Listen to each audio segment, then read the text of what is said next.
Então hoje eu gostaria de convidar o Carlos para estar trazendo aqui uma palavra para a gente.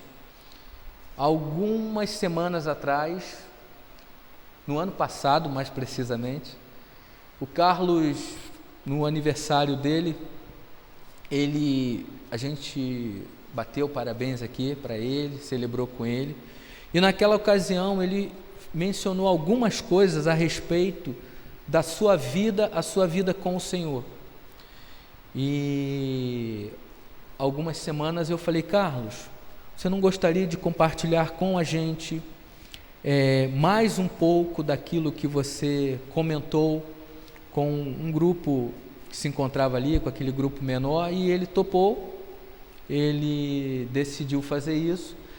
E então eu queria convidar o Carlos para que ele pudesse trazer para a gente encorajamento, testemunho, algo do Senhor, para que a gente saia daqui no mesmo espírito do que eu encontrei no livro de Atos, capítulo de número 4, versículo 20, que é uma recomendação bíblica, que é uma postura maravilhosa dos discípulos de Jesus que estavam enfrentando dificuldades, estavam sendo ameaçados,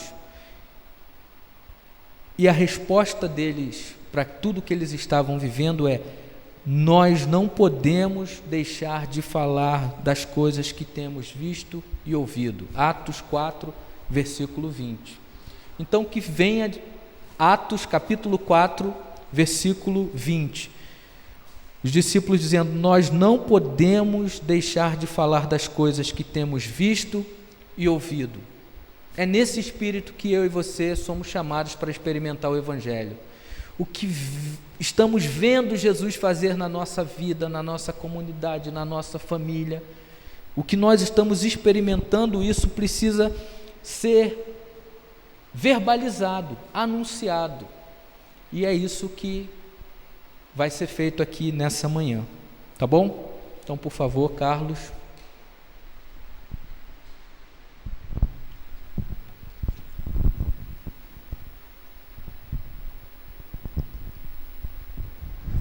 Paz do Senhor a todos. Antes de iniciar, eu queria fazer uma pequena oração de agradecimento. Querido Deus, nós te agradecemos por podermos estar aqui hoje, presente, a tua igreja reunida, para compartilharmos da tua palavra, da tua fé. Aqueles que não puderam vir, eu peço que tu mantenha a tua bênção e que o mais breve possível possam estar aqui presentes para participar conosco desse convívio contigo. Te agradeço em nome de Jesus. Amém.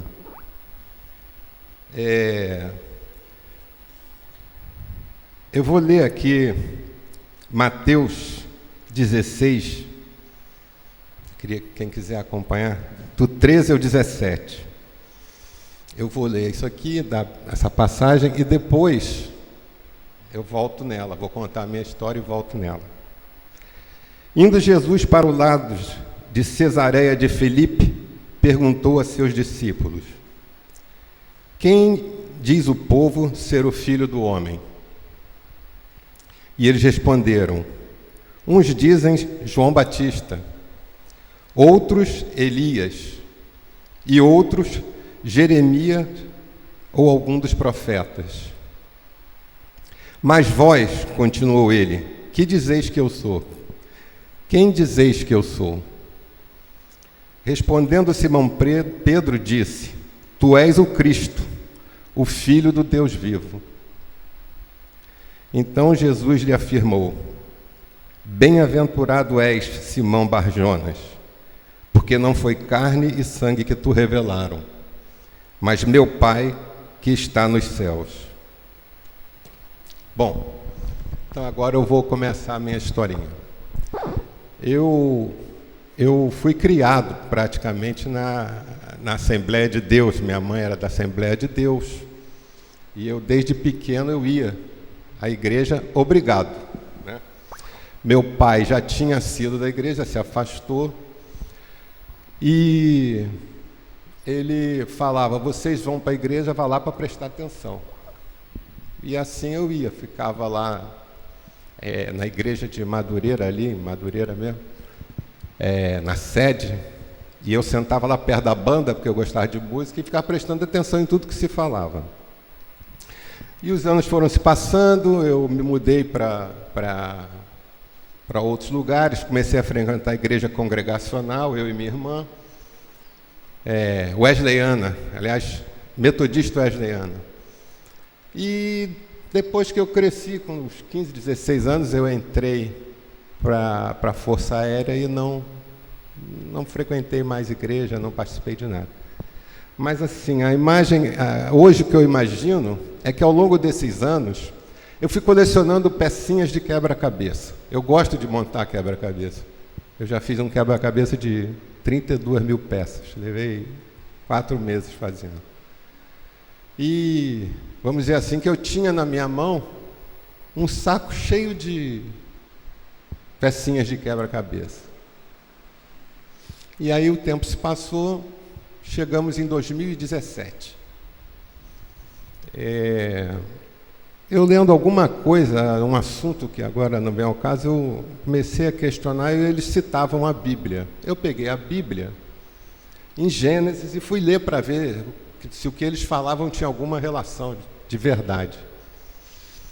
E quando eu li 2 ou 3 capítulos do livro de Gênesis, de repente, eu senti, eu não sei dizer como assim, de repente veio na minha mente: caramba, Deus está muito mais perto do que eu imaginava.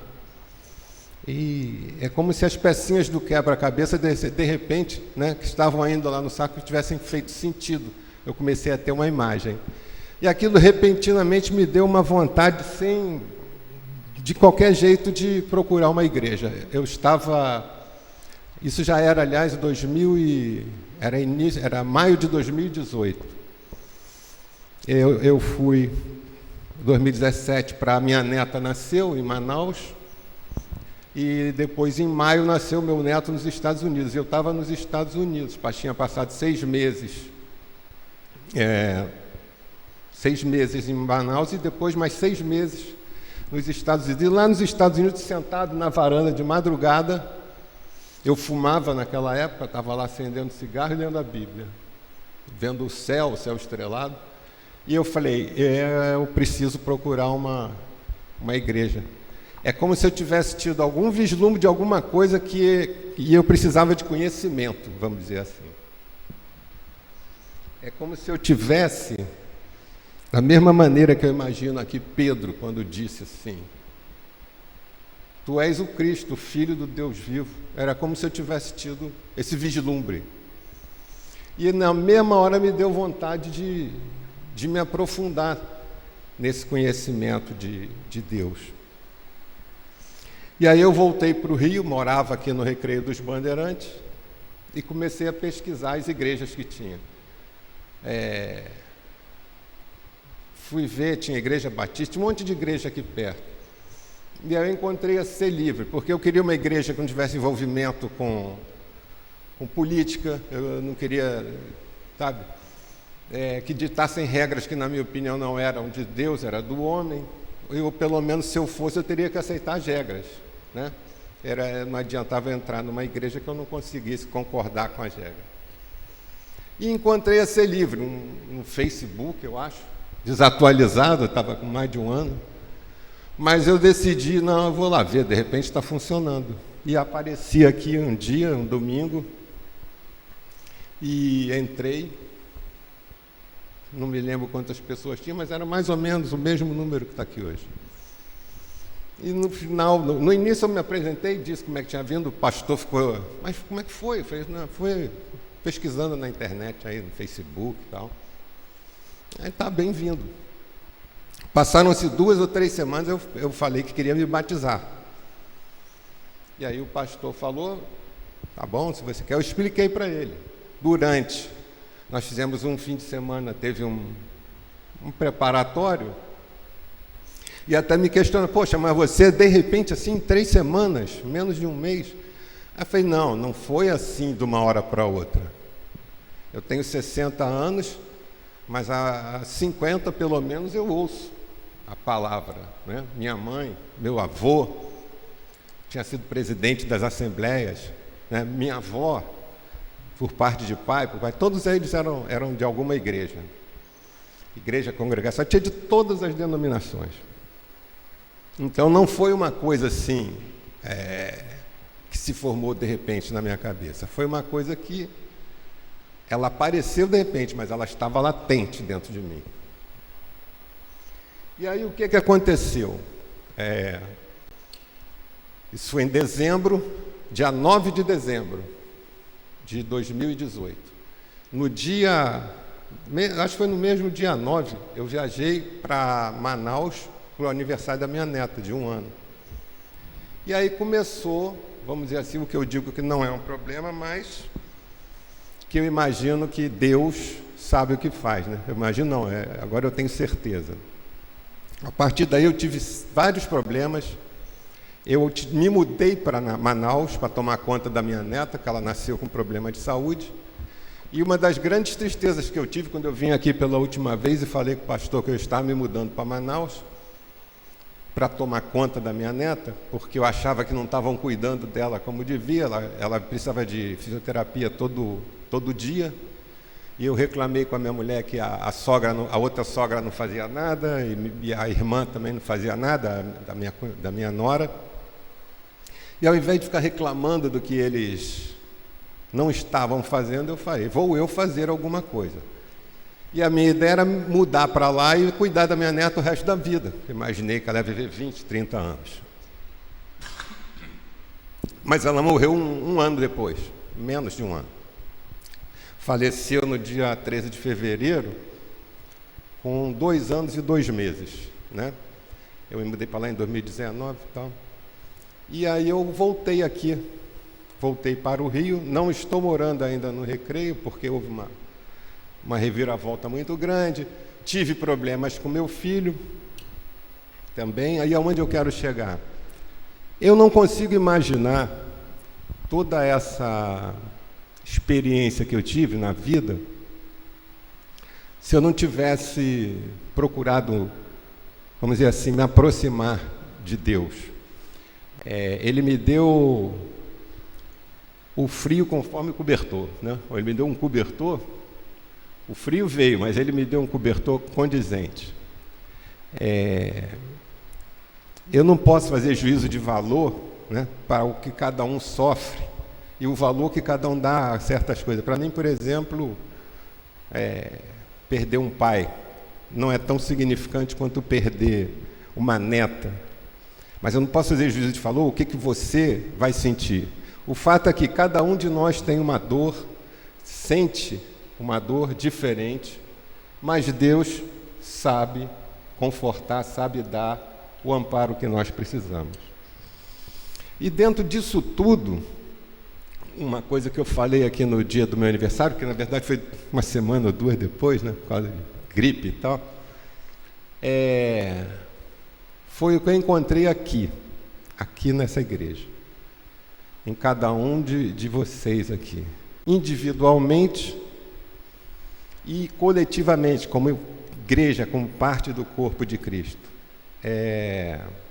Eu não sei explicar, mas as forças que eu consegui aqui com vocês.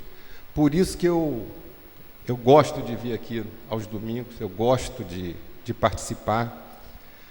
Sinto saudade do David, que há muito tempo não vejo, né? Sinto falta de algumas pessoas, mas a gente não percebe, vocês podem não perceber isso, mas a presença de cada um aqui dentro da igreja é muito importante, entendeu? Porque é isso que forma a igreja. Nós, com todas as nossas diferenças, ou diferença social, diferença de time de futebol, nós temos diferenças. Não somos todos iguais, né? Cristo escolheu 12 apóstolos, cada um de um jeito diferente. Acho que cobre todos os temperamentos do ser humano, né? Mas é isso que nos faz, né? Agora, o que é que nos une? Aonde está a coisa em comum?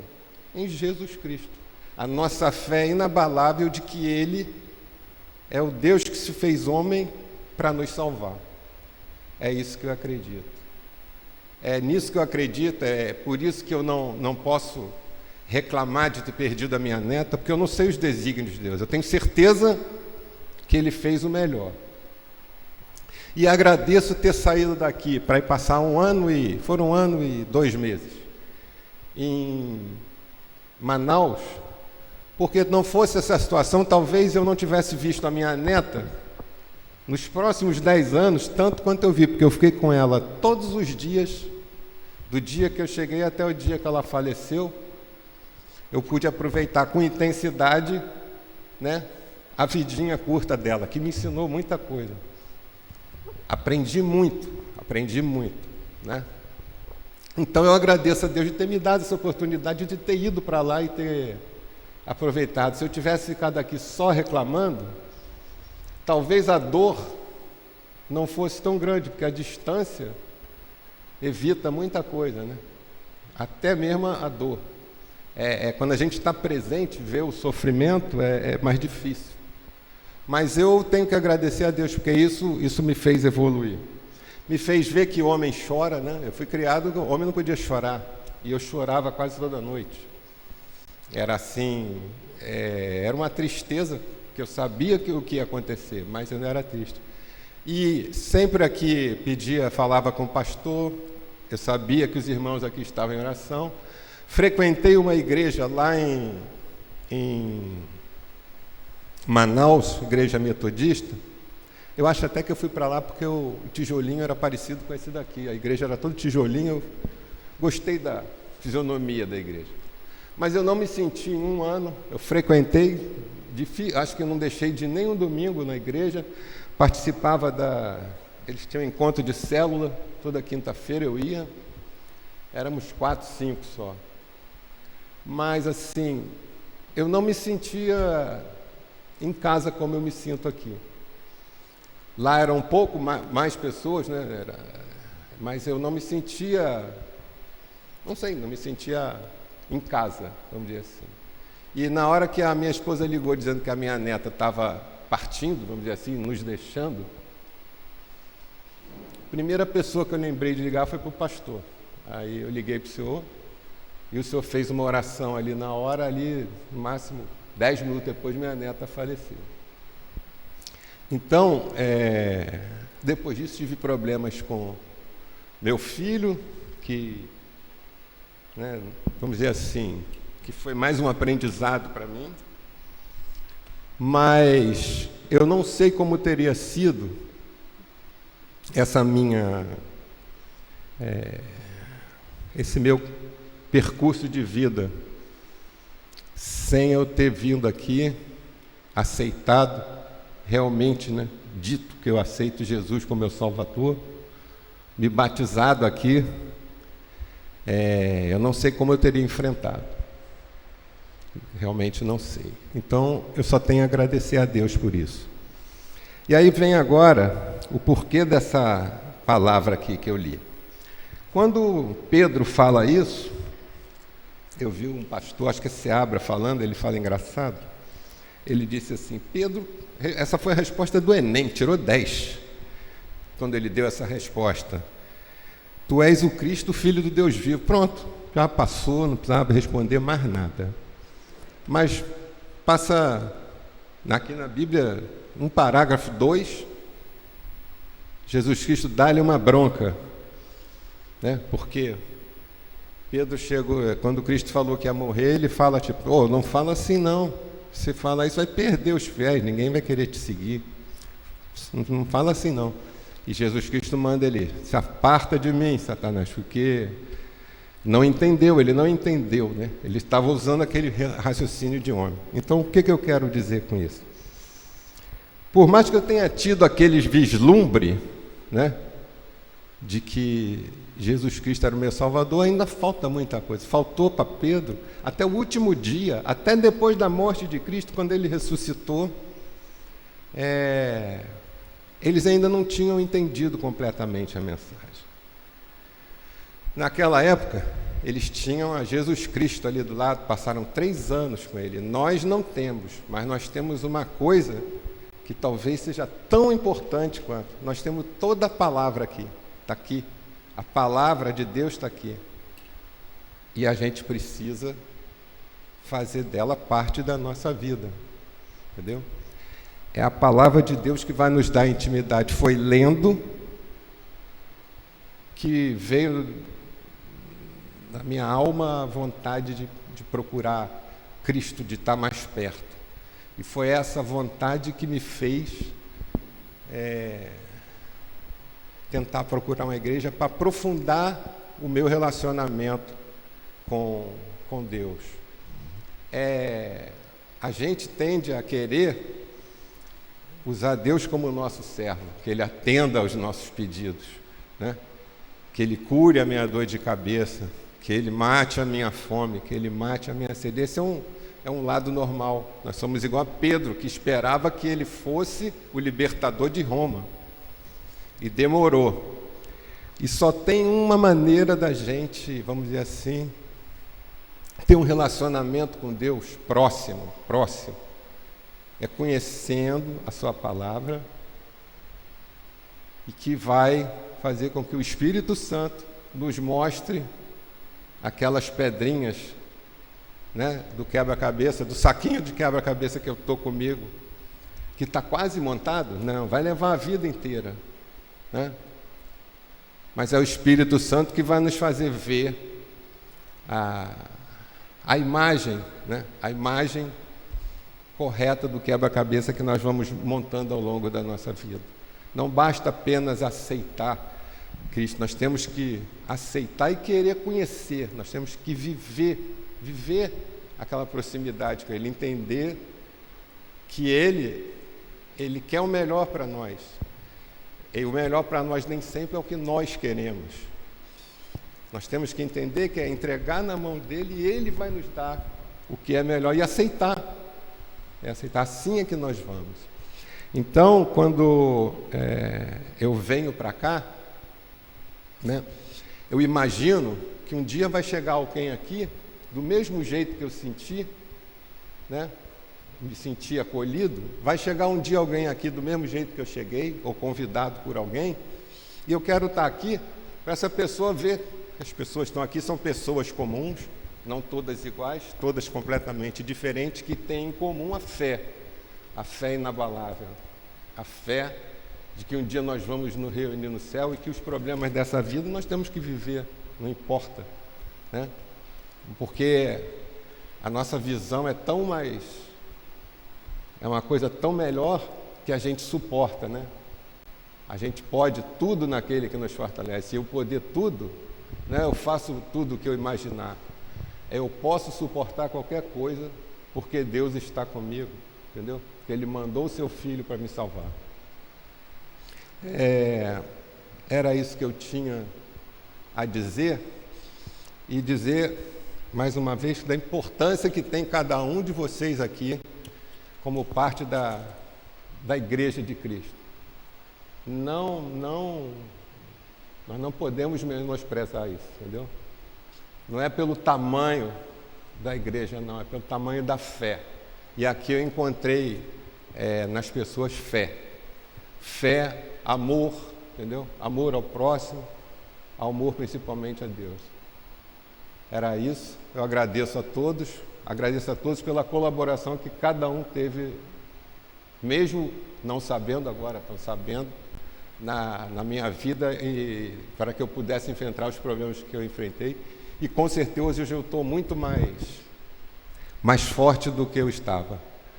Queria só emendar, professor, pastor, a última coisa é que, em meio a tudo isso, eu que sempre achei que estava errado, eu resolvi fazer um tratamento psicológico, né? Psicológico. E do mesmo jeito que eu procurei a igreja, eu procurei uma psicóloga. Eu brincava, falava assim, psicólogo é a raça de médico que tem mais suicídio. É verdade. Psiquiatra, na verdade. Como é que o cara vai me ajudar? Eles não conseguem nem se ajudar. Mas esse pensamento mudou. Achava também, se eu tenho fé em Deus, eu não tenho que ter. Deus resolve tudo.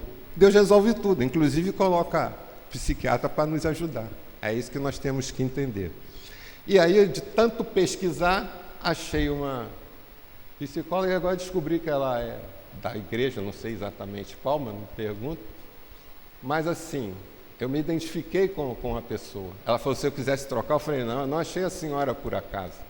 Foi fruto de pesquisa, igual eu fiz para a minha igreja, igual eu fiz para o colégio do meu neto. Então é isso. A ajuda pode vir de qualquer lugar. Deus manda barco, manda, né? Durante a enchente, manda o barco, aí o rapaz não pega o barco, não, Deus há de me ajudar. Manda um helicóptero, ele, não, Deus há de me ajudar. Aí depois, quando está quase morrendo afogado, reclama com Deus, por que me abandonaste? E aí Deus responde, te mandei um barco, te mandei um helicóptero, tu não quis, tu quer mais o quê? As pessoas só querem acreditar em milagres extraordinários. Médico está aí para nos ajudar mesmo, entendeu? Então, se alguém acha que precisa, pode procurar, vale a pena. É isso que vai ser o assunto, eu estou me adiantando, né? Mas é isso. Então, obrigado, pastor, por essa oportunidade. Mais uma vez, obrigado a todos vocês. Vou fazer uma oraçãozinha para encerrar. Senhor Deus, muito obrigado por esta oportunidade que tu me deste de falar do teu amor para comigo, de agradecer aos meus irmãos aqui da Ser Livre, que muito me ajudaram, entendeu? Apenas com a fé deles, que eles percebam que esse é o exemplo que faz com que as pessoas vejam, olhem para um cristão e digam, o que é que eles têm para serem assim? Eu quero ser igual a eles. E eu vim para cá porque eu queria ser igual aos irmãos aqui, aos membros do teu corpo da Ser Livre.